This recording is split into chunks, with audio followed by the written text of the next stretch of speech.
Good afternoon. Double weighting. Weighting spelled W-E-I-G-H-T-I-N-G and not W-A-I-T-I-N-G. I'll begin with an example of double weighting. Let's say single whip. If I have my weight dead drop in the middle, 50% on the front, 50% on the back, it's about right here, I think, so I don't actually practice this. This is double weighting. Now before I can move, I have to shift my center of gravity forward or backwards before I can do anything. So I'm stuck. Whereas, normally in Yang style Tai Chi, I no doubt you practice like this, we have, as I've explained in the archer posture, the weight is towards the front. 60, 70, 80%, whatever, it's towards the front or towards the back, not in the middle. Now, in Chen style and Wu family style, we can see them practice like this.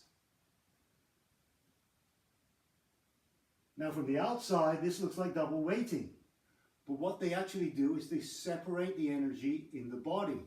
So the chi is more towards one side than the other. At least that's so I am told by practitioners in those styles. But in Yang style, it's separated clearly. Okay? Now the process of learning Tai Chi Chuan is a process going from coarse to refined, from coarse to more and more refined. So this first explanation I've given you here is clearly it's not so difficult to understand, but now we're going to go into more subtleties. So for example, the arms. If the arms and the legs are both double weighted, if the same energy is in the two arms that are aligned, then you're double weighted. Like this, for example. If I do push, and I have the same feeling, the same force in my two arms, some people will consider this to be double weighting. Depends a little bit on the application. If you're pushing someone solid, and suddenly you feel there's a resistance, then you're going to go into a yin-yang pattern, like this, in order to break the root. Okay, so here, if you're moving, you're not in double weight. If it's the same feeling, one could say that that is double weighting.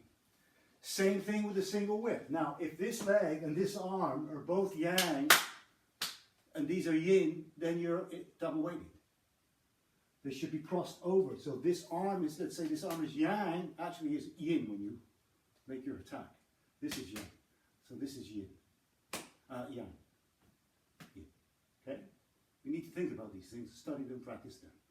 Separation of substantial and insubstantial, as I've previously explained in many details, in great detail, this is an essential concept.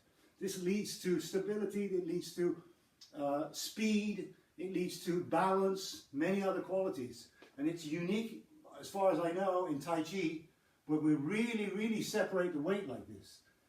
Okay? So substantial, insubstantial. Fundamental concept, practiced until it becomes very subtle and refined.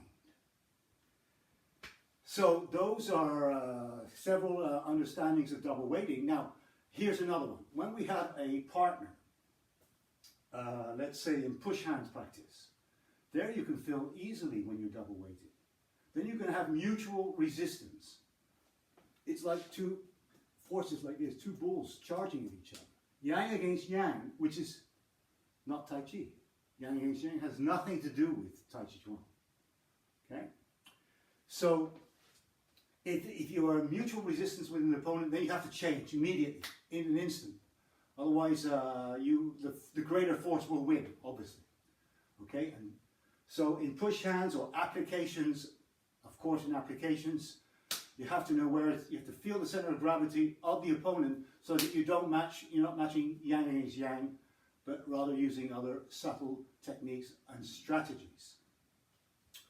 So one final note about this on an even more refined, more subtle level, and there are other levels of double weighting, things that probably I have not yet understood. If they come along, I get to understand, and I will pass them on to you. But here's one now. When you're blocking with an opponent in push hands, what is happening it's not just physical or muscular, the chi is stagnant. It's not flowing anymore. Okay? And this is another version of double weighting. So when the chi stops, you can feel, you can sense that, you know that you're in a double weighting position. All this has to be practiced and understood. Usually working with a partner is the best. If you can have someone that works with you and at least can tell you like, hey, looks like there you're in double weighting. Okay, you're in double weighting at that point, and so on. This is very useful. It's very difficult to see oneself from outside, although I would suggest that you video your Tai Chi practice quite regularly, 2 or 3, 4 times a year perhaps, so you can see your progress or lack of progress. I don't like that word, but you understand what I mean. And you'll clearly be able to see in the video whether you're double weighted or not. Clearly, if you're familiar with the concept, you will see immediately, and you can correct it. Okay. So that is that very important principle, very important concept, and I hope you can apply this to your work. And see you soon. Take care. Bye-bye.